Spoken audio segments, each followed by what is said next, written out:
satu pelajaran peristiwa-peristiwa yang terjadi di Perjanjian Lama yang menggambarkan mengenai Yesus.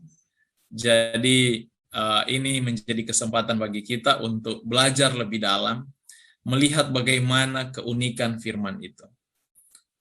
Dan saya ingin kita kembali review pelajaran yang kemarin. Saya ada beberapa orang saya telepon, saya menanyakan bagaimana pelajaran yang jadi saya tidak taruh di grup ya, ditaruh di members, tapi saya langsung telepon pribadi-pribadi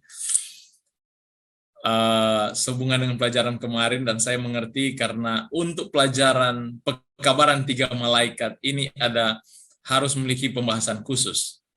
Tapi puji Tuhan, banyak yang mengakui bahwa bisa memahami yang dapat mereka pahami, tetapi lembaran firman itu, kuasa firman itu ada dalam kehidupan mereka yang boleh membawa mereka lebih mengenal Yesus. Jadi puji nama Tuhan, terima kasih. Nanti waktu-waktu mendatang kita akan lebih spesifik memaknai apa itu pekabaran 3 malaikat. Sebenarnya itu nanti kita datang di pelajaran Wahyu. Kalau saudara di sini punya kesempatan, setiap hari Minggu malam kita juga ada pembahasan kitab Wahyu, dan kita akan masuk di Wahyu pasal 12, pasal 11 dan 12 untuk hari Minggu mendatang. Sementara pekabaran 3 malaikat itu di pasal 14. Jadi nanti akan lebih spesifik juga di sana kita akan bahas. Dan pada siang hari ini Tuhan izinkan saya untuk membahas mengenai Yesus dalam kitab Kejadian. Jesus in the book of Genesis. Ini saya buat untuk part 1.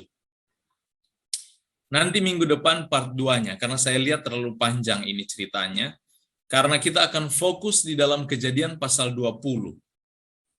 Dan Kejadian pasal 21 nanti minggu depan. Tapi Kejadian pasal 20 kita akan lihat tipologinya atau gambaran Kristus di dalam pasal ini sehubungan dengan cerita The Great Controversy, atau satu peristiwa besar yang terjadi di alam semesta, pertentangan antara setan dan pengikutnya kepada Yesus dan pengikutnya. Ini peristiwa yang terbesar, dan saudara terima atau tidak kita masuk di dalam peristiwa. Saya ingin mengajak kita semua memperhatikan di dalam cerita Kejadian pasal 20 ini, kalau kita perhatikan perikopnya di sana mengenai Abraham dan Abimelek. Di sana ada beberapa karakter yang harus kita tahu. Ada 3 karakter. Cerita mengenai Sarah di situ. Jadi ada 3 karakter yang muncul di pasal 20 ini. Yaitu Sarah, Abraham, dan Abimelek. Ini nama-nama mereka. Arti-arti nama mereka. Sarah artinya noble woman, atau wanita noble, wanita yang terhormat, wanita yang diutamakan. Sebenarnya kalau kita datang kepada cerita ini, Sarah perannya menjadi gambaran manusia. Ingat ketika Tuhan menciptakan Adam dan Hawa, dia katakan, kita menjadikan manusia itu dalam gambar dan rupa, dalam rupa kita. Persis dengan noble woman. Dan juga wanita menjadi gambaran sebagai gereja Tuhan. Kita perhatikan dulu karakter-karakter ini. Perhatikan arti Abraham. Di dalam Kejadian pasal 20 ini, nama Abram sudah diganti jadi Abraham. Iya kan? Dari waktu cerita waktu perjanjian. The recording has stopped. Waktu perjanjian itu diberikan kepada Abraham di pasal 17-18, Tuhan mengganti nama dia dari Abram menjadi Abraham. Arti Abraham, father of multitude, bapa dari banyak orang, atau chief of multitude, atau pemimpin dari banyak orang, atau juga dia disebut sebagai friend of God, atau sahabat Allah. Ini arti Abraham. Dan arti Abimelek. Abimelek artinya itu datang abah, bapa. Melek atau king. Abimelek adalah bapak saya adalah raja. Kalau perhatikan dari arti-arti ini, mana yang paling tinggi di antara mereka? Sarah, Abraham, atau Abimelek? Abraham yang paling tinggi.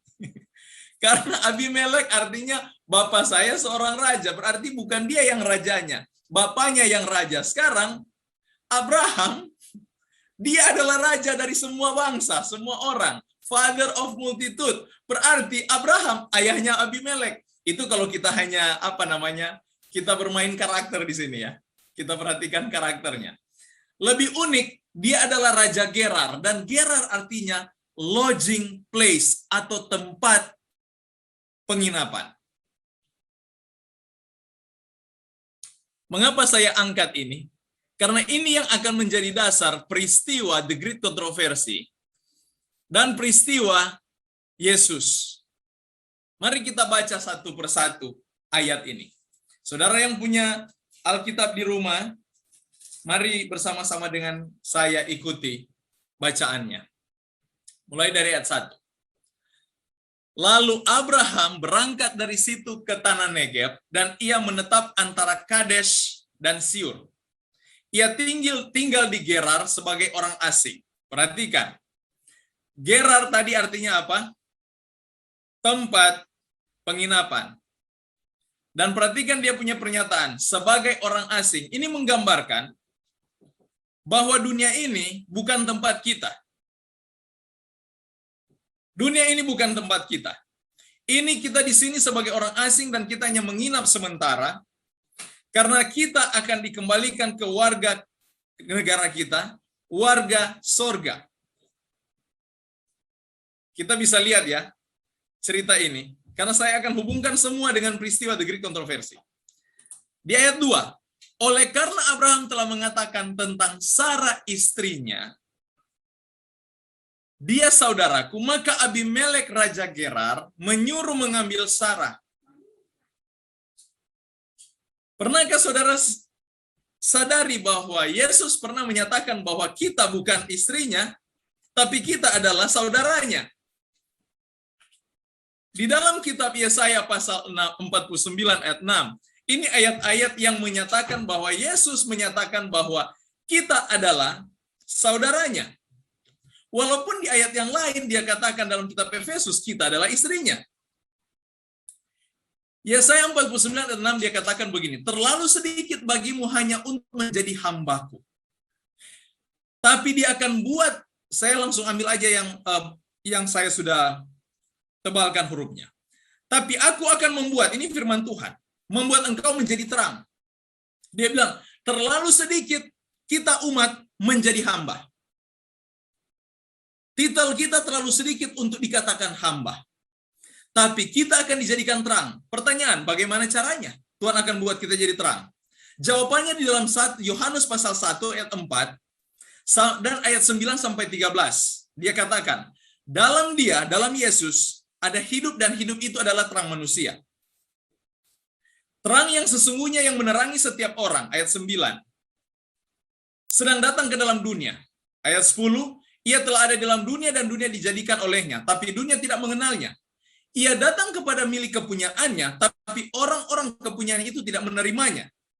Tapi semua orang yang menerimanya diberinya kuasa supaya menjadi anak-anak Allah. Jadi perhatikan dia punya konteks ayat ini. Yesus sebagai terang, siapa menerima terang ini, kita menjadi anak Allah. Jadi dengan kata lain, sebenarnya makna di dalam kitab Yesaya ini, engkau akan kubuat menjadi terang, artinya engkau akan kujadikan anak-anak Allah.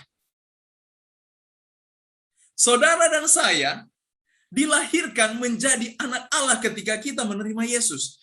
Ini Ini adalah pernyataan ilahi di dalam pengakuannya kepada alam semesta. Dan setan dengar ini. Yesus sendiri katakan, engkau, Allah sendiri, Allah Bapa katakan, engkau adalah anak-anakku. Engkau menerima Yesus, engkau menjadi anakku. Makanya di dalam kitab 1 Korintus 15 ayat 23 dan kitab Ibrani pasal 2, mari kita lihat ayat-ayat ini. Tetapi tiap-tiap orang menurut urutannya, Kristus sebagai buah sulung. Sesudah itu mereka menjadi miliknya pada waktu kedatangannya. Kristus menjadi sulung. Apa arti sulung? Kakak tertua. Saudara senang punya kakak di sorga? Kalau saudara punya saudara kerja di kepresidenan, mungkin bangga, satu kebanggaan saudara saya, walaupun tinggal sepupu, atau tinggal cucu basudara, orang Nado bilang, tinggal ponakan, mungkin lagi tinggal oma, opa, bangga, ada saudara di kepresidenan. Sekarang satu kebanggaan terbesar ketika saya baca ayat-ayat ini, saya merasa bahwa saya punya kakak tertua, penguasa alam semesta. Makanya Ibrani 2 ayat 11-12 dia katakan begini, sebab ia yang menguduskan dan mereka yang dikuduskan, mereka semua berasal dari satu. Itulah sebabnya ia, Yesus, tidak malu menyebut mereka saudara. Yesus tidak malu menyebut saudara-saudari itu adalah adik-adiknya. Kita menjadi adik-adik Kristus. Saya adalah anak yang sulung di keluarga saya. Di sepupu pun saya yang sulung dari seluruh sepupu saya. Saya tidak pernah merasakan ada seorang kakak. Yang ada saya hanya adik-adik. Dan saya yang paling kakak, saya yang paling sulung. Jadi ketika saya melihat ini, saya bilang, Tuhan, mungkin saya akan berlaku seperti adik-adik dulu saat ini. Saya tidak pernah merasakan menjadi seorang adik. Karena saya seorang sulung. Dan Yesus menjadi kakak saya yang ada di sorga. Jadi sedikit manja dengan Yesus tidak apa-apa, saudara. Lebih baik manja dengan Yesus daripada manja dengan setan. Yesus tidak malu menyebut kita sebagai saudara. Dia katakan, aku akan memberitakan namamu kepada saudara-saudaraku dan memuji-muji engkau di tengah-tengah jemaat. Itulah sebabnya maka dalam segala hal, ia, Yesus, disamakan dengan saudara-saudaranya. Sekarang dia sudah menjadi sama-sama dengan kita. Makanya Yesaya ketika Tuhan berfirman kepada Yesaya, tidak cukup kamu menjadi hamba, kamu harus menjadi kakak beradik. Ini menjadi sukacita kita, bukan? Tapi setan menangkapinya beda. Persis dengan apa yang Abimelek lakukan. Ketika Abraham katakan, dia itu adalah adik saya, betul. Sarah adalah adik Abraham dari ibu yang berbeda. Mereka satu papa, beda mama. Dengan kata lain, mereka ini kakak beradik tiri. Jadi ketika Abraham ini menjadi gambaran Kristus sendiri. Ketika dia katakan dia adalah adik saya, dia saudariku. Ini sementara menggambarkan bagaimana antara Yesus dengan umatnya. Dia katakan, sementara di dalam kitab Efesus pasal 5:22, mari kita lihat. Hai istriku, tunduklah kepada suamimu seperti kepada Tuhan. Karena suami adalah kepala istri, sama seperti Kristus adalah kepala jemaat, dialah yang menyelamatkan tubuh. Karena itu sebagaimana jemaat tunduk kepada Kristus, demikian jugalah istri kepada suami dalam segala sesuatu. Hai suami, kasihilah istrimu sebagaimana Kristus telah mengasihi jemaat dan telah menyerahkan dirinya baginya untuk menguduskannya, sesudah ia menyucikannya dengan memandikan dengan air dan firman, supaya dengan demikian ia menempatkan jemaat di hadapan dirinya dengan cemerlang tanpa cacat atau kerut yang serupa itu, tapi supaya jemaat kudus dan tidak bercela. Di satu pihak, Yesus katakan, engkau adalah istriku. Tapi di lain pihak, dia katakan, engkau adalah saudariku. Abimelek menanggap lain pernyataan Abraham. Sama seperti setan yang menangkap lain pernyataan Ibrahim. Perhatikan kesamaan ini. Dilanjut di ayat 3, tapi pada waktu malam Allah datang kepada Abimelek dalam suatu mimpi, serta berfirman kepadanya, engkau harus mati oleh karena perempuan yang telah kau ambil itu. Sebab ia sudah bersuami. Adapun Abimelek belum menghampiri Sarah. Berkatalah ia, Tuhan, apakah engkau membunuh bangsa yang tak bersalah? Ingat, setan belum menjamah manusia. Kalau dia menjamah manusia sepenuhnya, kita mati total dan kita dalam kekuasaan dia. Dan perhatikan ketika dia dapat ancaman, bahasa yang sama dia ungkapkan ke Yesus dalam Matius 8:28-29. Adakah engkau kemari untuk menyiksa kami sebelum waktunya? Pernyataan setan di dalam cerita Gadara, orang gila 2 di Gadara yang kerasukan setan. Dan setan-setan ini mendekati, melalui 2 orang ini, dia mendekati Yesus.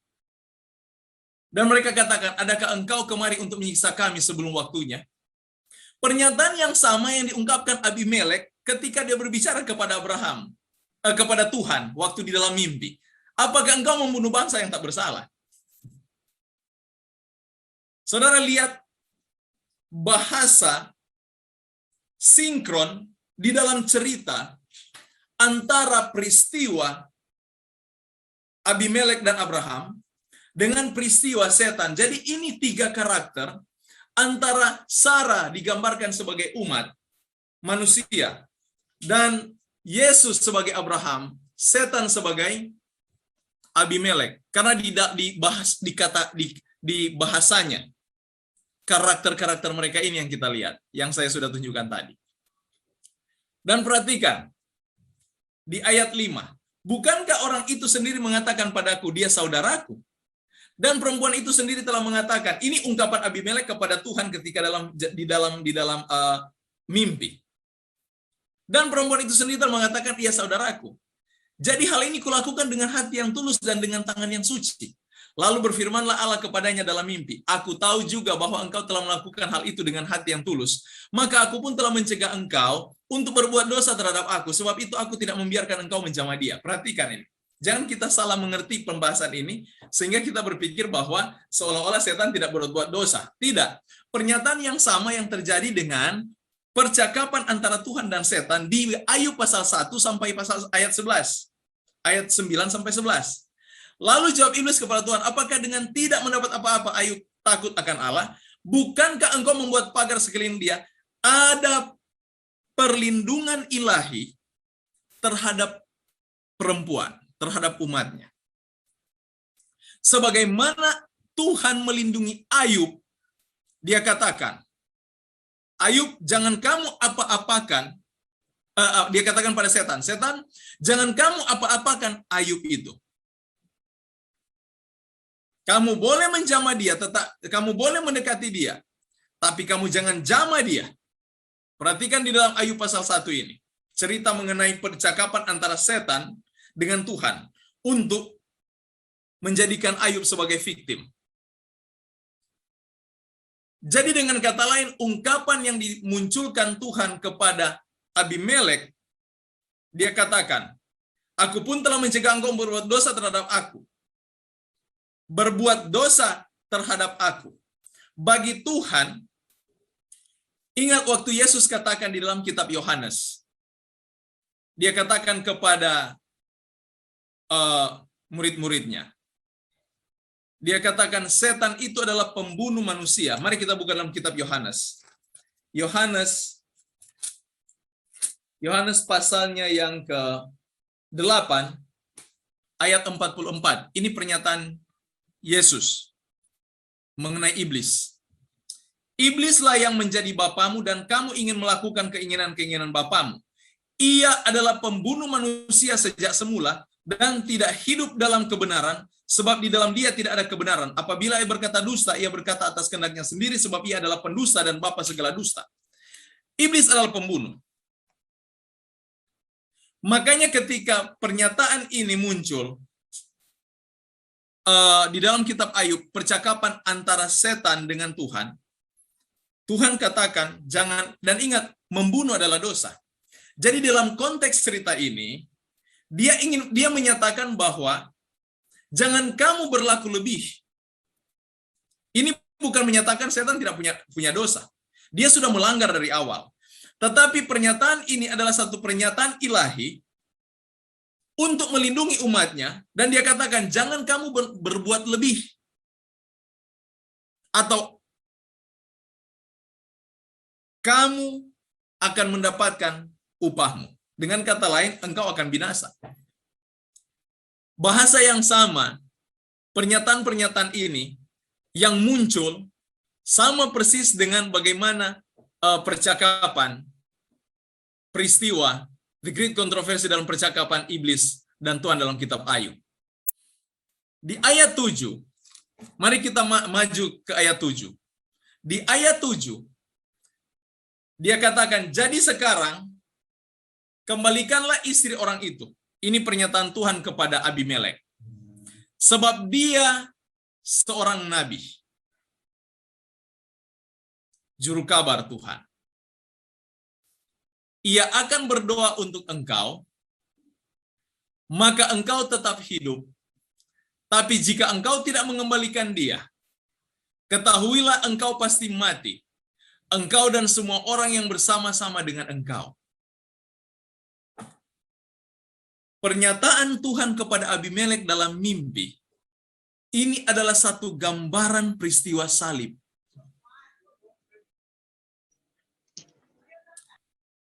Perhatikan bahasa Tuhan kepada Abimelek. Dia itu seorang nabi. Persis dengan pernyataan Musa yang mengatakan akan datang daripadamu seorang nabi, turuti segala. Yesus dinubuatkan sebagai seorang nabi di dalam konteks tertentu.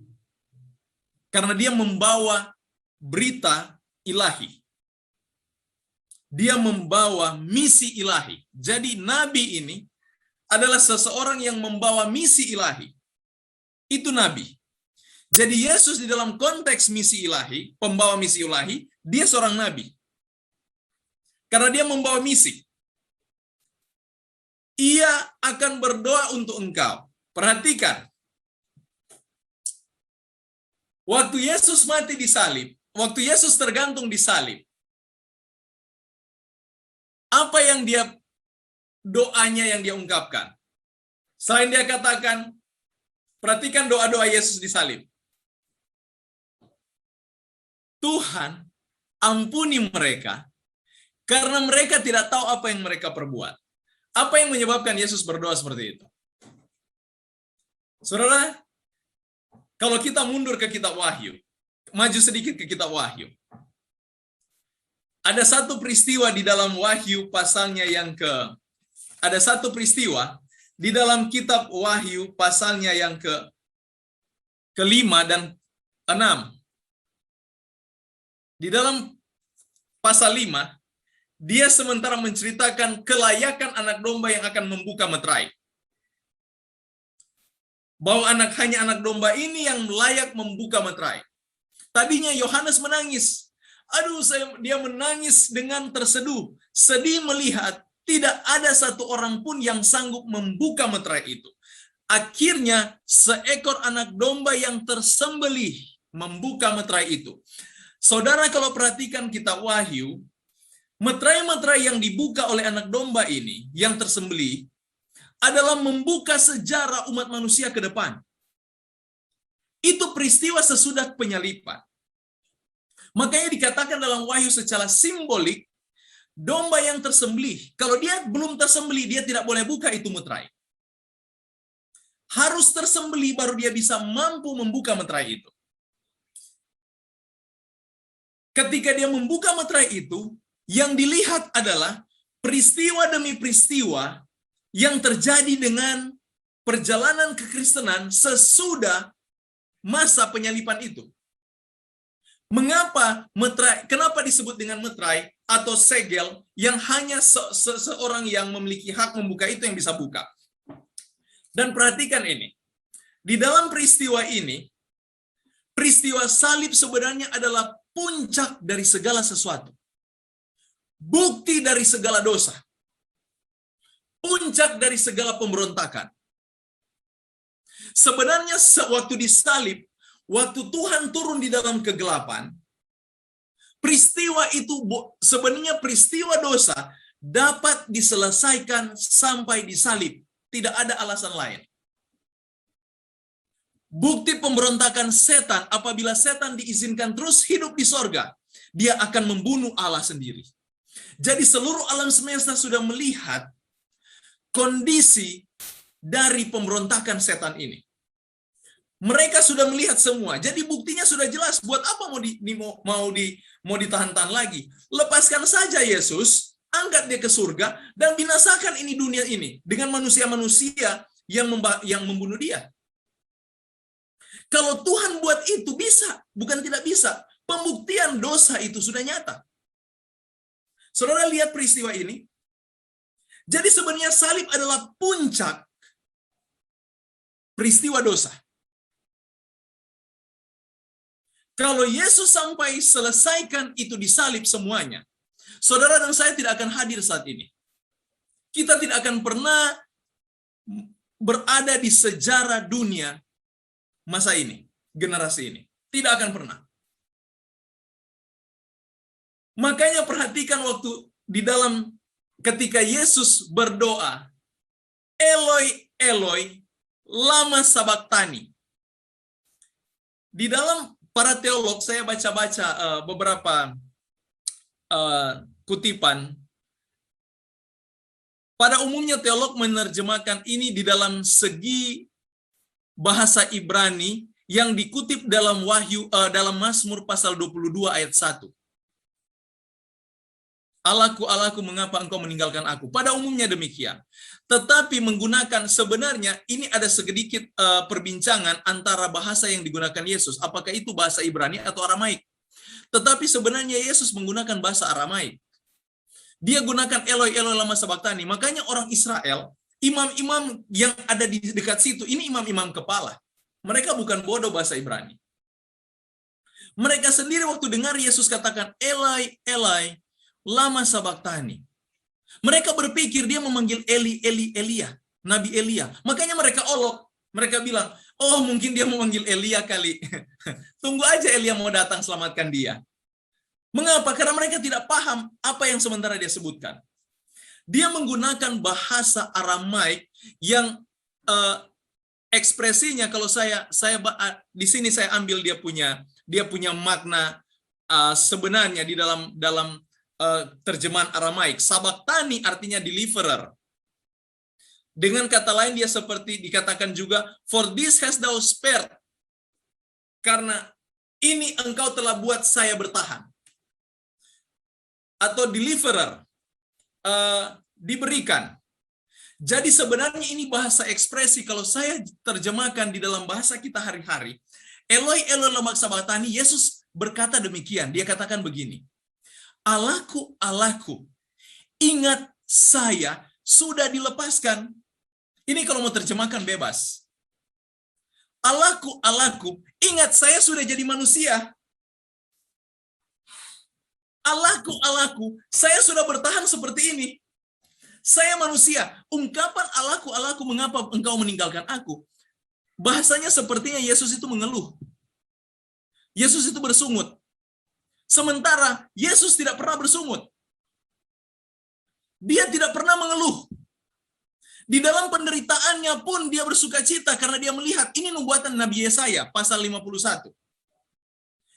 Dan sampai pasal 53. Yesaya 53 dia katakan, Yesus bersuka cita ketika dia melihat dengan pengorbanannya banyak umat akan diselamatkan. Makanya waktu dia di Getsemani dia sudah menang. Dia bukan menang di salib, dia sudah menang sejak dari Getsemani. Waktu dia nyatakan Eloi, Eloi, lama sabachthani, dia bukan menyatakan secara harafiah mengatakan Allahku, Allahku, mengapa engkau meninggalkan aku? Bukan. Dia menyatakan Allahku, Allahku, aku sudah jadi manusia. Dia menjadi perantara. Kalau tidak, manusia dibinasakan. Ingat, waktu kegelapan itu menutupi, itu adalah pernyataan di mana hadirat Allah ada di sana. Allah Bapa bisa saja melepaskan anaknya dan dia binasakan semua manusia. Ingat peristiwa di Sinai? Peristiwa Sinai, Hanya mereka menyembah patung. Apa yang dikatakan Tuhan kepada Musa? Musa, siap, aku akan buat keturunan baru dari benihmu, dan aku akan binasakan bangsa yang tegak tengkuk ini. Itu hanya masalah menyembah patung. Tuhan sudah murka sedemikian, dan dia akan binasakan satu bangsa. Apalagi membunuh anaknya. Saudara bisa bayangkan apa yang dapat dilakukan oleh hadirat ilahi, kekuasaan ilahi. Jangan main-main di sini sebenarnya. Kita bisa lihat bagaimana. Tetapi perhatikan waktu Yesus katakan, Eloi, Eloi, lama sabachthani. Ungkapannya itu melebihi pengertian yang kita baca di dalam Alkitab. Dia menjadi perantaraan manusia, seolah-olah dia katakan, izinkan manusia itu memiliki sejarah yang baru. Saya akan bertanggung jawab untuk mereka. Amazing love of Christ. Ini bukan menyatakan bahwa Allah jahat, Yesus baik, tidak. Tetapi ungkapan ini adalah satu ekspresi yang dalam di dalam rencana penyelamatan yang sebenarnya the great kontroversi itu, pertentangan besar itu sudah selesai disalib.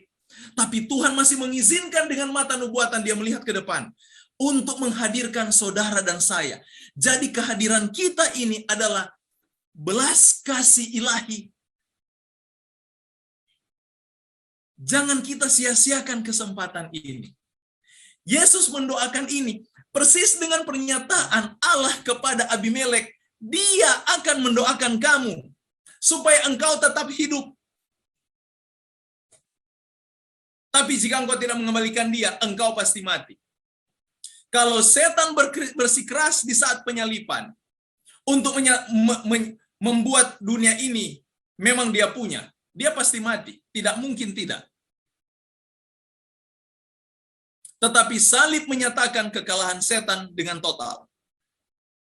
Dunia ini bukan miliknya lagi. Tetapi kesempatan masih diberikan kepadanya. Sebenarnya setan sudah bisa dibunuh di saat penyalipan. Tapi Tuhan masih kembalikan. Ini peristiwa yang diceritakan dalam Kejadian pasal 20 ayat 7. Kalau kita berani memperhatikannya. Kejadian pasal 20 ayat 8. Keesokan harinya, pagi-pagi Abimelek memanggil semua hambanya dan memberitahukan seluruh peristiwa itu kepada mereka. Lalu sangat takutlah orang-orang itu. Kemudian Abimelek memanggil Abraham dan berkata kepadanya, perbuatan apakah yang kau lakukan ini terhadap kami? Dan kesalahan apa yang kulakukan terhadap engkau sehingga engkau mendatangkan dosa besar atas diriku dan kerajaanku? Perhatikan bahasa Abimelek. Sehingga engkau mendatangkan dosa besar atas diriku dan kerajaanku. Perbuatan apa yang kau lakukan terhadap kami? Dia mengakui kekalahannya.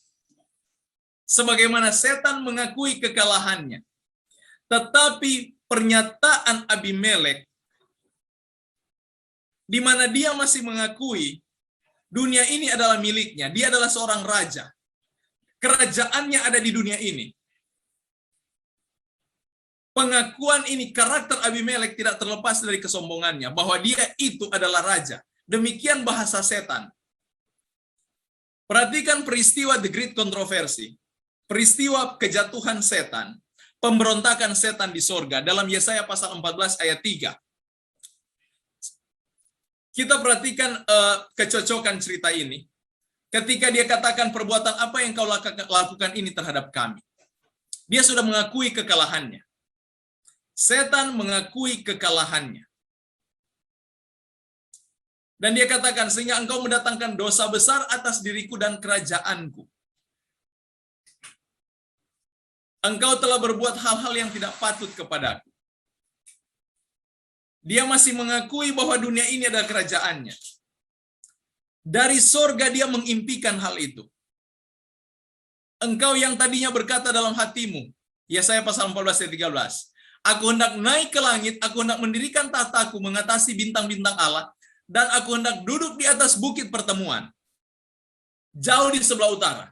Aku hendak naik mengatasi ketinggian awan-awan, hendak menyamai yang maha tinggi. Perhatikan kesombongan yang Lucifer nyatakan. Di dalam bahasa Ibrani, untuk kata di atas bukit pertemuan, itu digunakan bahasa Ibraninya Harmohat. The Mount of Congregation. Atau saya bisa terjemahkan Gunung Jemaat. Congregation artinya jemaat. Ini bercerita mengenai Gunung Jemaat, artinya itu Sion itu. Cerita Sion di sorga. Ini peristiwa apa yang Lucifer lakukan di sorga. Dia ingin menguasai jemaat Tuhan di sorga. Jemaat Tuhan malaikat waktu itu. Sekarang dia datang dibuang di bumi, yang dia akan kuasai jemaat Tuhan yang ada di bumi. Makanya dari kata Harmohat, diterjemahkan dalam bahasa Yunani menjadi Harmagedon. Harmagedon. Jadi sebenarnya perang Harmagedon ada perang yang dilakukan setan untuk mengklaim bahwa manusia itu adalah umatnya, miliknya. Dengan kata lain, pernyataan Abimelek kepada Abraham, dia menggambarkan karakter setan ketika dia klaim dunia ini adalah kerajaannya. Dia ingin menyatakan bahwa dunia ini adalah miliknya. Dan itu adalah cita-citanya dari pertama. Dan ini peristiwa The Great Controversy itu, peristiwa pertentangan besar itu terjadi sejak dari sorga dan dilanjutkan ke bumi ini.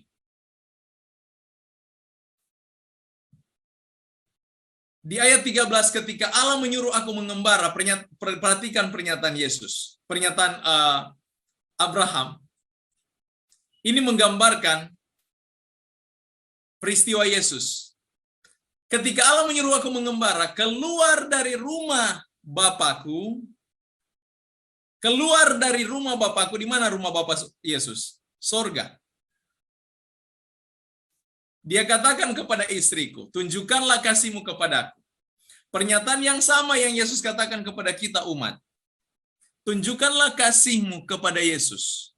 Jika engkau mengasihi aku, maka kamu akan menuruti segala perintahku. Cara kita umat menunjukkan kasih kita kepada Yesus. Jadi terang. Jika engkau mengasihi aku, lakukan segala perintahku. Engkau akan melakukan segala perintahku. Apa fungsi perintah Tuhan ini? Untuk menyatakan bahwa karakter ilahi ada bersama kita. Yang menjadikan kita itu terang adalah karakter Allah yang ada dalam hidup kita. Yang menjadikan kita itu terang, karakter Yesus yang ada dalam hidup kita. Baik dalam perkataan, perbuatan, angan-angan hati, karakter Yesus yang muncul dalam kehidupan kita, ini yang menyatakan kita adalah terang. Makanya waktu Abraham katakan kepada Sarah, katakan kepada semua orang bahwa kamu itu adalah saudaraku, persis dengan apa yang Yesus mau kepada kita. Katakan kepada seluruh bangsa bahwa engkau punya terang, engkau adalah terang dunia.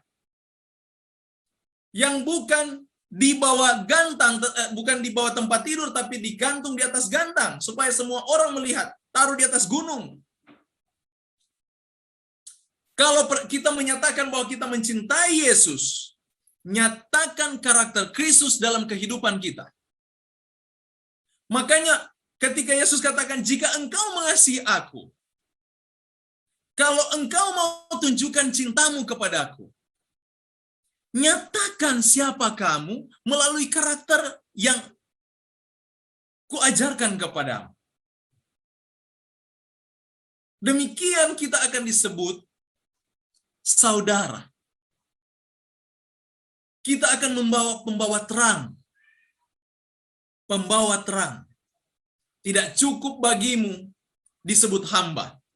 Tapi aku akan menjadikan engkau, apa dia katakan tadi? Terang. Dalam kitab Yesaya. Dan kemudian Abimelek mengambil kambing domba dan lembu sapi, hamba laki-laki dan perempuan, lalu memberikan semuanya itu kepada Abraham. Sarah istri Abraham juga dikembalikannya kepadanya. Jelas peristiwa penebusan itu selesai. Yesus sebagaimana dia menebus kita menjadi satu gambaran peristiwa antara pengakuan Abimelek terhadap Abraham.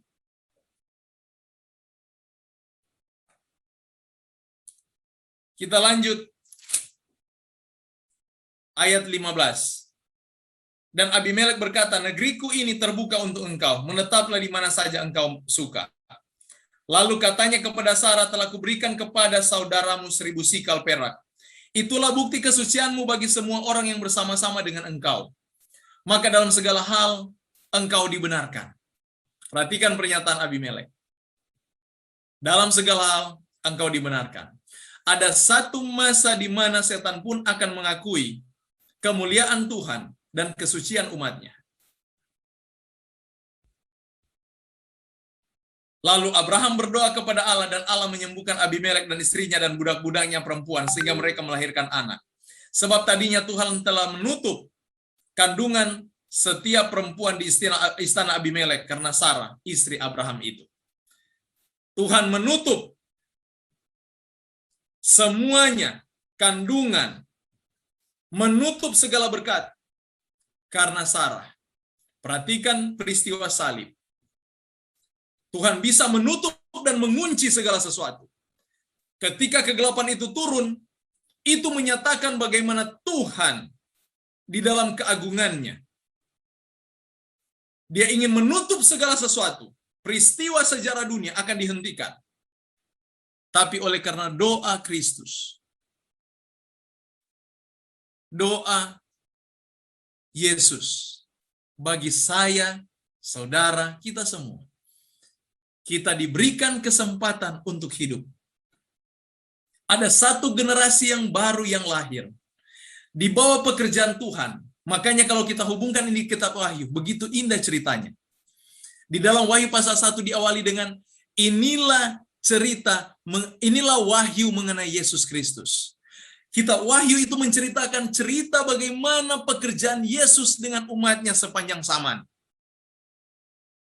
Ini adalah pekerjaan penebusan. Sebagaimana Yesus katakan, Bapakku, Bapakku, Allahku, Allahku. Izinkan aku untuk melakukan penyelamatan itu bagi generasi mendatang.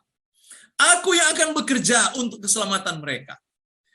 Bagi setan ini satu tidak mungkin, tetapi bagi Allah satu pun tiada yang mustahil.